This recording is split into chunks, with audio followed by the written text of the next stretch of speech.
Në mungesë të opozitës demokrate, Ben Blushi prej 2 javësh është ai që po bën oponencën në sallën e seancave plenare. Përballë kolegëve në Partinë Socialiste, Ben Blushi vlerësoi punën e kësaj mazhërance me poezinë e Dritë Roa Gollit.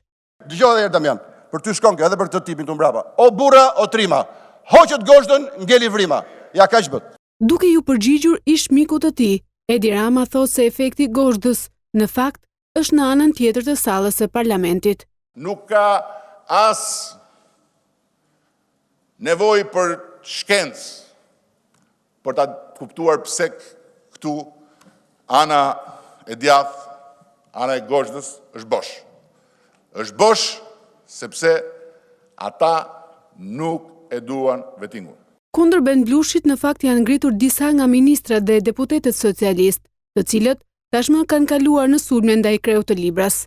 Me isë dobet dhe bejt e bërë, nuk të ras unë gjithmonë ngre më lartë, ti ngelet e niveli bejtës. Megjithatë, ministri Damian Gjiknuni nuk kurseu këtë vlerësim ndaj Ben Blushit.